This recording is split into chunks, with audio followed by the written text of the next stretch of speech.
एक दिन कविता सीमा के घर आती है। कैसी हो दीदी? अरे कविता, तुम बैठो ना, तुम्हारे लिए कुछ लाती हूँ। रहने दो दीदी, मैं तो बस आपसे मिलने आई थी। अब तो तुम्हारी गरीबी दूर हो गई है, बस मैं ही गरीबी में फंसी रह गई। ऐसा ना कहो कविता, देख लेना तुम्हारे भी अच्छे दिन जरूर आएंगे। अपनी बहन की बात सुनकर कविता चुप हो गई, लेकिन उसके मन में जलन साफ साफ देखी जा सकती थी। एक बार सीमा घर के बाहर मटकों में पानी भरकर बाहर रखती है। अगली सुबह जब वो पानी लेने जाती है तो देखती है मटके टपक रहे थे। अरे, ये हमारी मटके अचानक से कैसे टपकने लगे? कल तो ठीक थे, कहीं किसी बच्चे ने तो छेड़खानी नहीं कर दी? खैर, जिसने भी किया हो, मैं मटके फिर से बना लूंगी। सीमा ने कुछ नहीं कहा। उसने फिर से मिट्टी जुटाई और अपने हाथों से नए मटके बना लिए। उधर कविता घर में बैठी कुछ सोच रही होती है। सब उसी को क्यों मिल रहा है? क्या मैं हमेशा इसी गरीबी में जीती रहूंगी? अगर मैं गरीब हूँ तो अपनी बहन को भी आगे नहीं बढ़ने दूंगी। अब कविता फिर से एक चाल चलती है। एक दिन चुपके से वो सीमा की गायों को नशीले पदार्थ खिला देती है। अगली सुबह सीमा गायों को रोटी डाल रही थी, तभी दोनों गायें चुपचाप लेट गई। लाली, गौरी, उठो ना, अचानक क्या हुआ इनको? सीमा ने तुरंत वैद्य को बुलाया तो पता चला कि किसी ने गाय को नशीला पदार्थ दिया है। फिर सीमा ने गाय का इलाज करवाया, तब जाकर उसकी गाय ठीक हो पाई। लेकिन हर दिन उसके मन में एक ही सवाल होता था, आखिर ऐसा किसने किया होगा? आखिर किसका दिल इतना कठोर हो सकता है जो मासूम जानवरों के साथ इतना बुरा कर सकता है? अब सीमा को अपनी गायों की पहले से ज्यादा फिक्र होने लगी थी, इसलिए सीमा ने रात को गायों के पास बैठकर उन्हें सहलाया। अब उसकी गायें पूरी तरह ठीक होने लगी थी। एक दिन राजू और सीमा एक साथ होते हैं। सुनो जी, मैंने सुना है सरकार की तरफ से महिलाओं के लिए एक योजना के तहत इलेक्ट्रिक सिलाई मशीन दी जा रही है। क्यों ना हम भी इस योजना का लाभ उठाएं? बात तो सही है सीमा, लेकिन तुम सिलाई मशीन लेकर क्या करोगी? वैसे तो मैंने सोचा है कि महिलाओं के कपड़े सिलकर मैं कुछ आमदनी बना लूंगी, लेकिन इसके अलावा भी मैंने कुछ चीजें सोची हैं। अरे सीमा, मैं तो काम कर रहा हूँ ना, फिर तुम क्यों घर के खर्चों के लिए परेशान होती हो? तुम तो बस घर के सभी काम काज देखो। वो सब तो ठीक है जी, लेकिन गांव की कई महिलाएं अपने घर के हालातों को लेकर परेशान हैं। क्यों ना मैं उन्हें सिलाई मशीन सिखाकर उनके लिए एक रोजगार का जरिया प्रदान करूं? ओह, ये तो अच्छी बात है। अगर सिलाई मशीन से गांव वालों की भलाई होती है तो मैं इस योजना के लिए कल ही फॉर्म भर देता हूँ। कुछ ही दिनों में सीमा के घर पर इलेक्ट्रिक सिलाई मशीन भी आ जाती है। इन्हीं दिनों गांव में रहने वाली गंगा दादी के साथ एक हादसा हो जाता है। कभी कभी अपने ही घर में ऐसा दर्द मिलता है जिसकी उम्मीद नहीं होती। जब सगी बहन ही नफरत करने लगे तो दिल टूट जाता है। सीमा, जो अपनी बहन कविता से बहुत प्यार करती थी, लेकिन न जाने क्यों कविता हमेशा उसके साथ बुरा बर्ताव करती थी। आखिर इस कहानी में कविता सीमा के साथ इस तरह क्यों पेश आती थी? क्या कविता को अपनी बहन की तरक्की से जलन थी? अब कविता आगे क्या करने वाली है? इसके अलावा गंगा दादी के साथ कौन सा हादसा होने वाला था? इन सभी सवालों के जवाब हम आज की कहानी घमंडी बहन हारी बड़ी बहन ने कमाए लाखों में जानेंगे। तो चलिए आज की कहानी को शुरू करते हैं। रामपुर गांव में एक गरीब किसान अपनी 2 बेटियों के साथ रहता था। गरीबी के चलते उसे घर चलाने में बहुत सी मुश्किलों का सामना करना पड़ता था। सीमा हमेशा अपने पिता का साथ देती और हर छोटे बड़े काम में मदद करती। वहीं कविता बिल्कुल अलग थी। सीमा बेटा, खेत से वापस आते आते देर हो गई, अब तू खाना बना दे। जी पिताजी, अभी बना देती हूँ, आप थोड़ा आराम कर लीजिए, मैं आपके पैर दबा देती हूँ। कुछ देर बाद कविता भी घर पर आ जाती है। पिताजी, क्या मैं गांव में सबसे सुंदर नहीं दिखती? गांव की गीता खुद को मुझसे ज्यादा सुंदर बताती है। मेरा चेहरा देखिए तो जरा, किसी रानी से कम है क्या? कविता, रानी बनने के लिए किसी इंसान का दिल भी बड़ा होना चाहिए। आईना रोज देखने से कुछ नहीं होता। रहने दो दीदी, तुम तो बस उपदेश ही दे सकती हो। वैसे भी मैं तुम्हें बचपन से ही पसंद नहीं हूँ। आप भला मेरी तारीफ क्यों करेंगी? अरे कविता बेटी, सीमा का वो मतलब नहीं है, वो तो तुम्हें सीख देना चाहती है। वैसे भी तुम सुंदर तो हो ही, इसमें पूछने जैसी कोई बात नहीं है। देखा ना, पिताजी भी मानते हैं कि मैं सबसे खूबसूरत हूँ और आईना मुझे नहीं बल्कि तुम्हें देखने की जरूरत है। कविता को अपने ऊपर घमंड होता है, इस बात को हर कोई जानता था, लेकिन कोई भी उसे कुछ भी नहीं कहता था। अगले दिन राम प्रसाद खेतों के लिए निकल रहा होता है। उसके साथ में सीमा भी जाने वाली थी। कविता, कभी कभी तुम भी हमारे साथ खेतों पर चल लिया करो। अगर हम 3 लोग खेतों में काम करेंगे तो हर दिन का काम जल्दी खत्म हो जाया करेगा। ना जी ना, मुझे अपना चेहरा काला नहीं करवाना। इस गर्मी की तेज धूप में अगर सारा दिन खेतों में काम करूंगी तो मेरा रंग तो पूरी तरह से काला पड़ जाएगा। फिर मुझे कौन देखेगा, कौन पूछेगा? मैं कोई गंवार नहीं हूँ जो यूं ही खेतों में काम करूं। कोई बात नहीं सीमा बेटी, चलो हम दोनों ही चलते हैं, खेतों का काम जल्दी खत्म करके लौट आएंगे। इस तरह कविता खुद का बचाव करती है और सीमा अपने पिताजी के साथ हर जरूरी कामों में हाथ बटाती। इसी तरह समय बीत रहा होता है। एक दिन खेतों से आते समय सीमा की तबीयत खराब हो जाती है और वो कुएं से पीने वाला पानी नहीं ला पाती। कविता बेटी, आज सीमा बेटी की तबीयत ठीक नहीं है, तो जरा तुम कुएं से पानी ले आना। पिताजी, मैंने कभी भारी सामान नहीं उठाया है, मैं इतना भारी मटका भरकर नहीं ला पाऊंगी।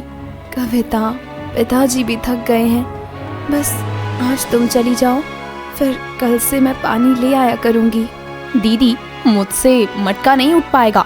अगर मैं मटका लेकर कहीं गिर गई तो मटका तो फूटेगा ही, ऊपर से मुझे चोट भी लग जाएगी। रहने दो सीमा बेटी, अब मुझे ही जाना होगा, वरना हम इस गर्मी में पूरी रात प्यासे ही रह जाएंगे। इस तरह से बेचारा राम प्रसाद थका हारा पानी लेने कुएं पर जाने लगता है। रास्ते में जाते हुए राम प्रसाद खुद से बोलता है, इस लड़की ने तो मुझे इस उम्र में भी परेशान कर रखा है। बस कोई ढंग का रिश्ता मिल जाए, जल्दी से इसकी शादी कर दूंगा। शादी के बाद देखता हूँ अपने घर के काम कैसे नहीं करती। राम प्रसाद खुद से बातें करते आगे बढ़ ही रहा होता है कि रास्ते में गोपाल मिलता है। अरे चाचा, आज आप इधर? हाँ बेटा, बस कुएं से पानी लेने आया था। पानी लेने आप क्यों? सीमा बेटी कहाँ है? हर दिन तो वही आती थी।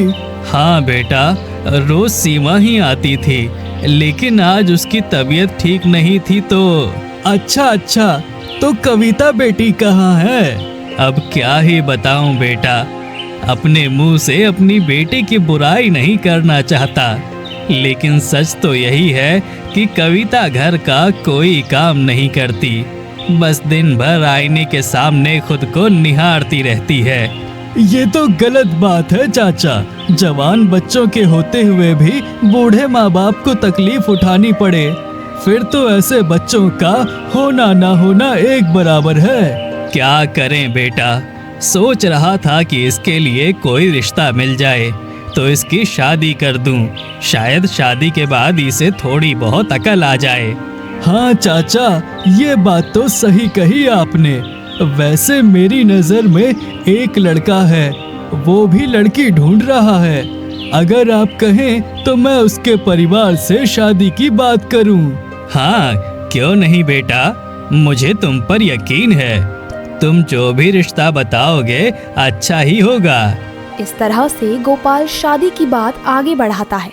एक दिन गांव का एक पढ़ा लिखा लड़का अपने पिता के साथ राम प्रसाद के घर रिश्ता लेकर आता है।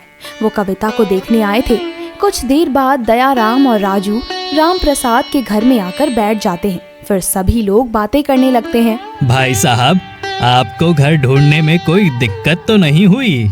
अरे नहीं भाई साहब, हमें कोई भी दिक्कत नहीं हुई, वैसे भी हम इसी गांव के हैं। जी चाचा, हमने गांव में आपका पता पूछ लिया था। चलो अच्छा हुआ, आप लोग आराम से मेरे घर तक पहुंच गए।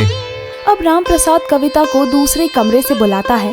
कुछ देर बाद कविता एक चुन्नी ओढ़कर बाहर आती है और मेहमानों को चाय और बिस्किट देने लगती है। फिर राम प्रसाद बोलता है, भाई साहब, हमारी बेटी तो गांव भर में सबसे खूबसूरत है। आप लोग देखते ही कविता को पसंद कर लेंगे। जी भाई साहब, आपकी बेटी वाकई में खूबसूरत है। अब दयाराम राजू की तरफ इशारा करता है, लेकिन राजू की नजरें घर में कुछ और ही ढूंढ रही होती हैं। तभी राम प्रसाद बोलता है, क्या बात है बेटा, आपको कुछ चाहिए? नहीं चाचा, वो मैंने जिस लड़की को कुएं के पास पानी निकालते हुए देखा था वो नजर नहीं आ रही। ओह अच्छा बेटा, तुम सीमा की बात कर रहे हो? जी चाचा जी, मैं बस एक बार सीमा से मिलना चाहता हूँ। क्या सीमा से? लेकिन आपको उनसे क्या बात करनी है? आप तो मुझे देखने आए थे। जी हाँ, लेकिन मैं एक बार आपकी बहन से बात करना चाहता हूँ। सभी लोग बातें कर ही रहे होते हैं, तभी सीमा पानी का मटका लेकर आ जाती है। अरे आप आ गई, मैं इन्हीं के बारे में बात कर रहा था। ओह अच्छा, ये मेरी बड़ी बेटी है। आपको जो भी बात करनी है कर लो। राम प्रसाद की बात सुनकर राजू और सीमा एक साथ बाहर जाने लगते हैं। तो आपका नाम सीमा है? जी हाँ, कहिए आप क्या कहना चाहते थे? हाँ, मैंने आपको पहली बार कुएं के पास देखा था। आप मुझे उसी दिन से पसंद आ गई थी। क्या आप कुछ कहना चाहोगी?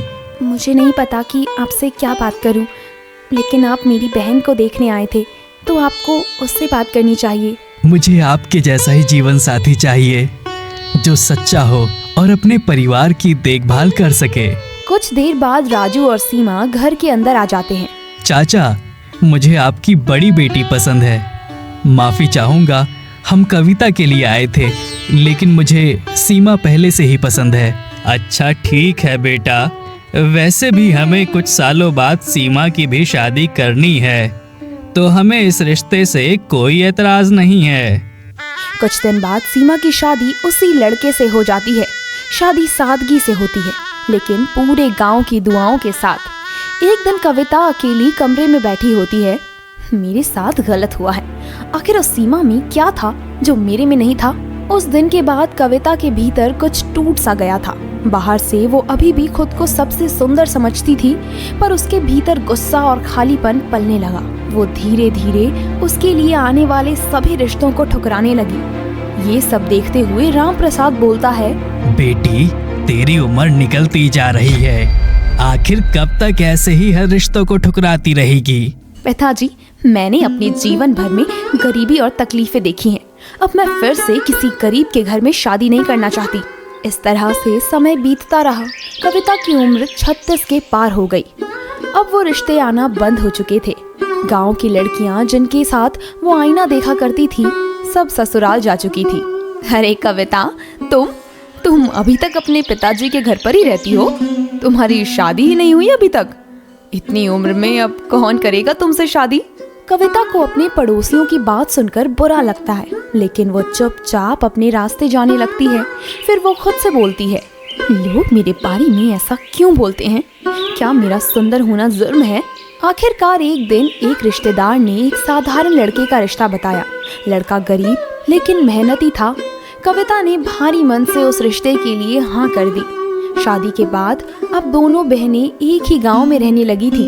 कविता, मैं जानता हूँ कि मैं तुम्हारे सपनों जैसा नहीं हूँ, पर मेहनत करके तुम्हें हर खुशी देना चाहता हूँ। मैंने क्या सोचा था अपने लिए? रेशमी साड़ियाँ, कार, बड़ा घर।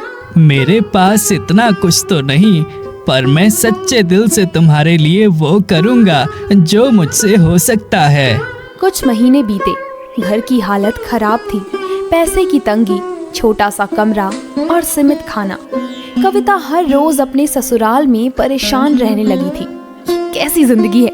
मैं क्यों आई इस घर में? मैं हर रोज मजदूरी करता हूँ ताकि हमारा घर चल सके। कविता, अगर तुम भी मेरा साथ दो तो हम अच्छे से जिंदगी गुजार सकते हैं। मैं रानी बनना चाहती थी, पर किस्मत ने मुझे क्या बना दिया। एक दिन कविता ने खेतों में अपने पति को धूप में काम करते देखा, पसीने में लथपथ, पर चेहरे पर कोई शिकायत नहीं। शायद मैं फिर से उसी गरीबी में आ गई जहाँ से मैं हमेशा के लिए निकलना चाहती थी। वहीं दूसरी तरफ सीमा गरीब परिवार में रहकर भी खुश थी। एक दिन गर्मी की दोपहर थी। सीमा कुएं से पानी भर रही थी। पानी निकालते हुए अचानक उसका मटका किसी चीज से टकराया। उसने झुककर देखा तो मटके में एक सुनहरा लोटा चमक रहा था। ये लोटा यहाँ कैसे आया? ये तो तेज रोशनी के साथ चमक रहा है। सीमा ने लोटा उठाया। हाथ में लेते ही लोटे से हल्की सी रोशनी निकली। तभी एक धीमी आवाज आई। मैं एक जादुई लोटा हूँ। मैं उसी इंसान को मिलता हूँ जो ईमानदार और लोगों की भलाई करता है। तुम इस लोटे से जो कुछ भी मांगोगी वो सब तुम्हें मिल जाएगा। मैं क्या मांगू? कुछ देर सोचने के बाद सीमा ने अपने पति के लिए अच्छे रोजगार की मांग की और उस लोटे को अपने साथ लेकर चली गई। कुछ दिनों तक सब कुछ सामान्य रहा, लेकिन अचानक से एक दिन। अरे पिताजी, कहाँ हो आप? एक बड़ी खुशखबरी है। क्या हुआ बेटा? आज तो तुम बहुत खुश नजर आ रहे हो। हाँ पिताजी, सरकार ने गांव के कुछ चुनिंदा किसानों को सरकारी नौकरी दी है। उस लिस्ट में मेरा भी नाम शामिल है। अब मुझे सरकारी नौकरी मिल चुकी है। अरे वाह बेटा, ये तो वाकई में बड़ी खुशखबरी है। हाँ पिताजी, सीमा कहाँ है? मैं उसे भी ये खुशखबरी सुनाकर आता हूँ। कुछ देर बाद सीमा बाहर से आ जाती है। अरे सीमा, तुम कहाँ थी? अरे क्या हुआ जी? आज तो आप बड़े खुश नजर आ रहे हो। सीमा, आज मैं बहुत ज्यादा खुश हूँ। शादी के बाद मेरे जीवन में आज सबसे बड़ी खुशी मिली है। सीमा, मेरी नौकरी लग गई है। ये तो बहुत खुशी की बात है जी। आखिर भगवान ने हमारी सुन ली। अब सीमा के ससुराल में खुशियाँ आने लगी थी। उधर पास में रहने वाली कविता ये सब देख रही थी। उसका चेहरा बुझा हुआ था। एक दिन कविता सीमा के घर आती है। कैसी हो दीदी? अरे कविता, तुम बैठो ना, तुम्हारे लिए कुछ लाती हूँ। रहने दो दीदी, मैं तो बस आपसे मिलने आई थी। अब तो तुम्हारी गरीबी दूर हो गई है, बस मैं ही गरीबी में फंसी रह गई। ऐसा ना कहो कविता, देख लेना तुम्हारे भी अच्छे दिन जरूर आएंगे। अपनी बहन की बात सुनकर कविता चुप हो गई, लेकिन उसके मन में जलन साफ साफ देखी जा सकती थी। एक बार सीमा घर के बाहर मटकों में पानी भरकर बाहर रखती है। अगली सुबह जब वो पानी लेने जाती है तो देखती है मटके टपक रहे थे। अरे ये हमारे मटके अचानक से कैसे टपकने लगे? कल तो ठीक थे। कहीं किसी बच्चे ने तो छेड़खानी नहीं कर दी? खैर, जिसने भी किया हो, मैं मटके फिर से बना लूंगी। सीमा ने कुछ नहीं कहा। उसने फिर से मिट्टी जुटाई और अपने हाथों से नए मटके बना लिए। उधर कविता घर में बैठी कुछ सोच रही होती है। सब उसी को क्यों मिल रहा है? क्या मैं हमेशा इसी गरीबी में जीती रहूंगी? अगर मैं गरीब हूँ तो अपनी बहन को भी आगे नहीं बढ़ने दूंगी। अब कविता फिर से एक चाल चलती है। एक दिन चुपके से वो सीमा की गायों को नशीले पदार्थ खिला देती है। अगली सुबह सीमा गायों को रोटी डाल रही थी, तभी दोनों गायें चुपचाप लेट गई। लाली, गौरी, उठो ना, अचानक क्या हुआ इनको? सीमा ने तुरंत वैद्य को बुलाया तो पता चला कि किसी ने गाय को नशीला पदार्थ दिया है। फिर सीमा ने गाय का इलाज करवाया, तब जाकर उसकी गाय ठीक हो पाई। लेकिन हर दिन उसके मन में एक ही सवाल होता था, आखिर ऐसा किसने किया होगा? आखिर किसका दिल इतना कठोर हो सकता है जो मासूम जानवरों के साथ इतना बुरा कर सकता है? अब सीमा को अपनी गायों की पहले से ज्यादा फिक्र होने लगी थी, इसलिए सीमा ने रात को गायों के पास बैठकर उन्हें सहलाया। अब उसकी गायें पूरी तरह ठीक होने लगी थी। एक दिन राजू और सीमा एक साथ होते हैं। सुनो जी, मैंने सुना है सरकार की तरफ से महिलाओं के लिए एक योजना के तहत इलेक्ट्रिक सिलाई मशीन दी जा रही है। क्यों ना हम भी इस योजना का लाभ उठाएं? बात तो सही है सीमा, लेकिन तुम सिलाई मशीन लेकर क्या करोगी? वैसे तो मैंने सोचा है कि महिलाओं के कपड़े सिलकर मैं कुछ आमदनी बना लूंगी, लेकिन इसके अलावा भी मैंने कुछ चीजें सोची हैं। अरे सीमा, मैं तो काम कर रहा हूँ ना, फिर तुम क्यों घर के खर्चों के लिए परेशान होती हो? तुम तो बस घर के सभी काम काज देखो। वो सब तो ठीक है जी, लेकिन गांव की कई महिलाएं अपने घर के हालातों को लेकर परेशान हैं। क्यों ना मैं उन्हें सिलाई मशीन सिखाकर उनके लिए एक रोजगार का जरिया प्रदान करूं? ओह, ये तो अच्छी बात है। अगर सिलाई मशीन से गांव वालों की भलाई होती है तो मैं इस योजना के लिए कल ही फॉर्म भर देता हूँ। कुछ ही दिनों में सीमा के घर पर इलेक्ट्रिक सिलाई मशीन भी आ जाती है। इन्हीं दिनों गांव में रहने वाली गंगा दादी के साथ एक हादसा हो जाता है। एक दिन उनकी पोती राधा जंगल में लकड़ियां काटने जा रही होती है। दादी, चूल्हा जलाने के लिए लकड़ियां खत्म हो चुकी हैं। मैं जंगल से लकड़ियां काट कर लाती हूँ। ठीक है बेटी, लेकिन जरा संभल कर जाना। इसी बीच शेरू, जो दादी का वफादार कुत्ता होता है, घर के अंदर आ जाता है। वो सीधे राधा के पास जाकर खड़ा हो जाता है और अपनी पूंछ हिलाने लगता है। अरे शेरू, तुम? क्या हुआ मेरा बच्चा? क्या चाहिए तुम्हें? अरे राधा बेटी, इसे कुछ नहीं चाहिए, बस ये तुम्हारे साथ जंगल जाने का इशारा कर रहा है। ओह अच्छा, अब समझी। लेकिन मेरा बच्चा, मैं तो जल्दी लौट आऊंगी, तुम बस मेरा इंतजार करना।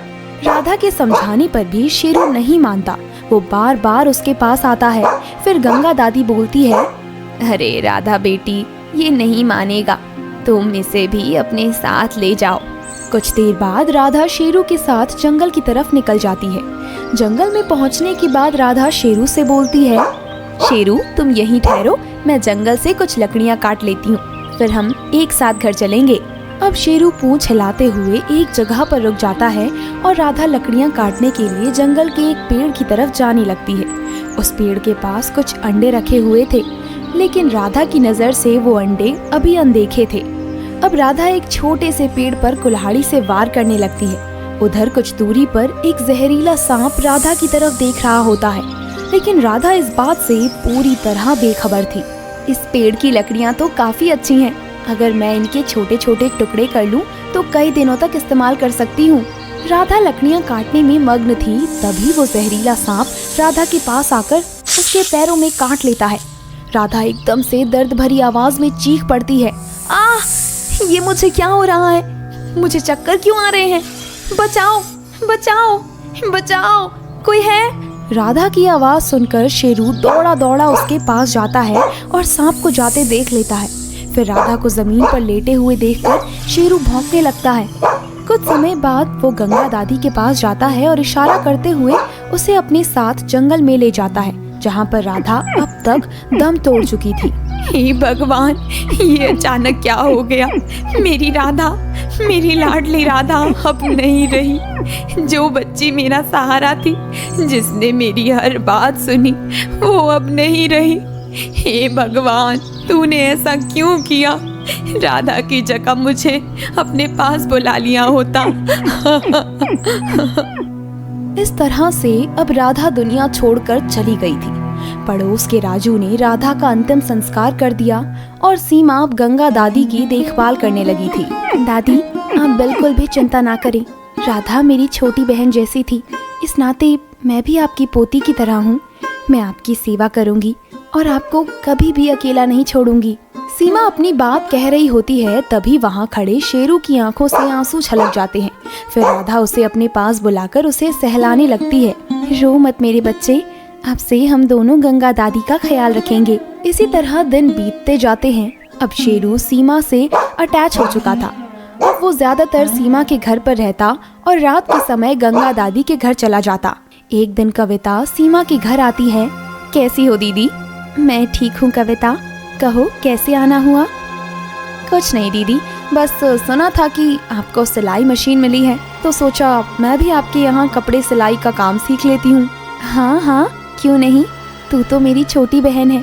मैं तो गांव भर की सभी औरतों को सिलाई का काम सिखाना चाहती हूँ, ताकि जरूरतमंद महिलाओं को रोजगार के अवसर मिल सके।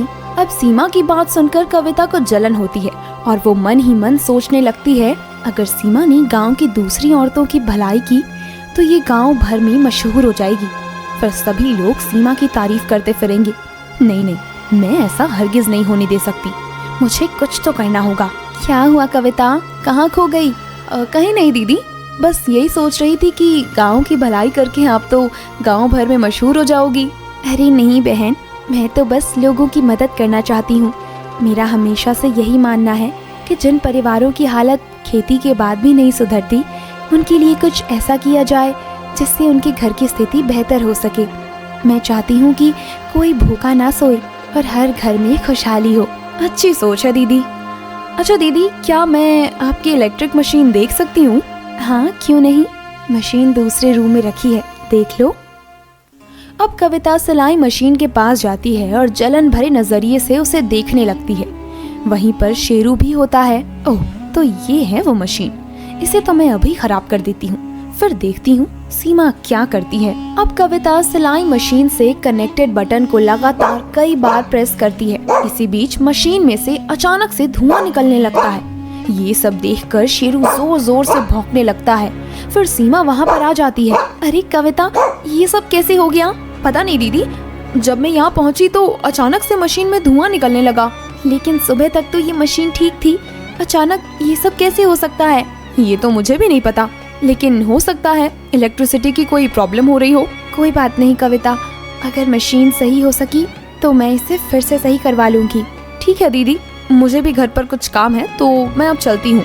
अब कविता के जाते ही शेरू जोर जोर से भौंकने लगता है, जैसे वो सीमा को कुछ बताना चाह रहा हो, लेकिन सीमा कुछ भी नहीं समझ पाती।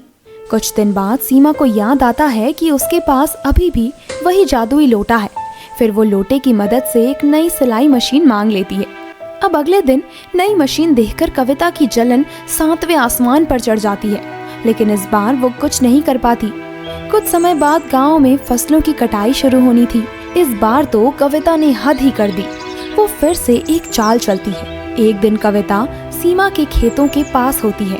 हमारे पास तो बहुत कम खेत हैं, इस सीमा के पास तो देखो इतना बड़ा खेत और पूरे खेतों में फसलें लहला रही हैं।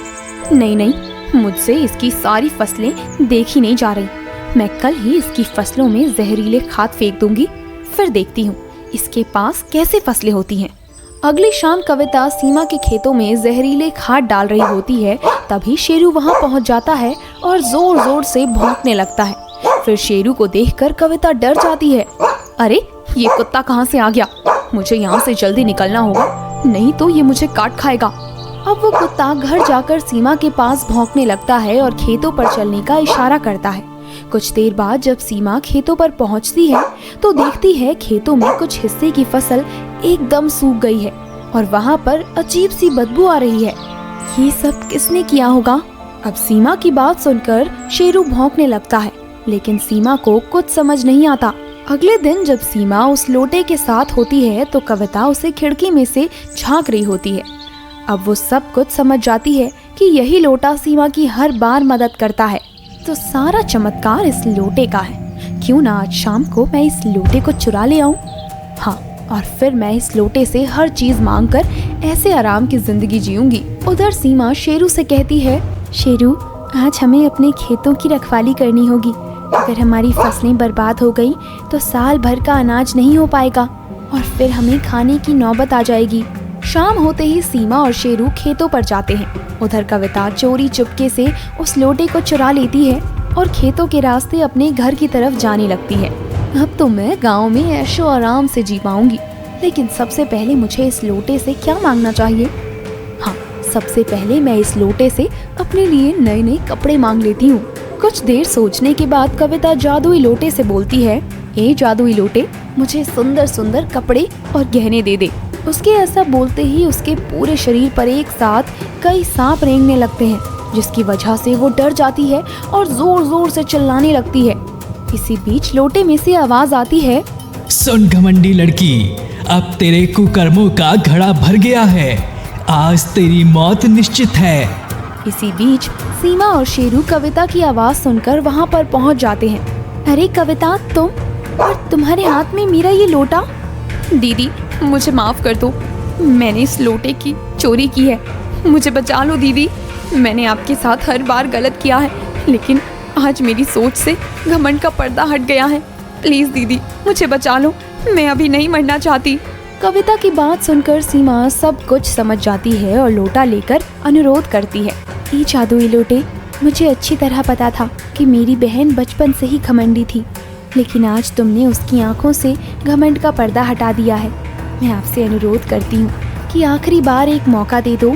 सीमा की बात सुनते ही लोटे से रोशनी निकलने लगती है और कविता के शरीर पर पड़ने लगती है, जिससे उसके शरीर पर रेंगते सभी जहरीले सांप नीचे उतरकर जंगल की तरफ जाते हैं और अब कविता पूरी तरह ठीक थी। दीदी, मैंने आपके साथ बहुत गलत किया है। आपकी कामयाबी देखकर मुझे जलन होने लगी थी लेकिन मैं गलत थी। आज मुझे समझ आ चुका है कि गलत करने वालों के साथ कभी भी कुछ अच्छा नहीं हो सकता। कोई बात नहीं कविता, मुझे अच्छा लगा कि तुम देर से ही सही लेकिन अब सब कुछ समझ गई हो। इस तरह से अब दोनों बहन एक दूसरे के साथ मिलकर रहने लगी। सीमा ने गांव की औरतों को सिलाई सिखाई और उनके लिए रोजगार के अवसर प्रदान किए। अब सीमा और कविता अपने पिताजी की भी सेवा करने लगी थी। इस तरह से उनके जीवन में हर तरह की खुशियां लौट आई थी।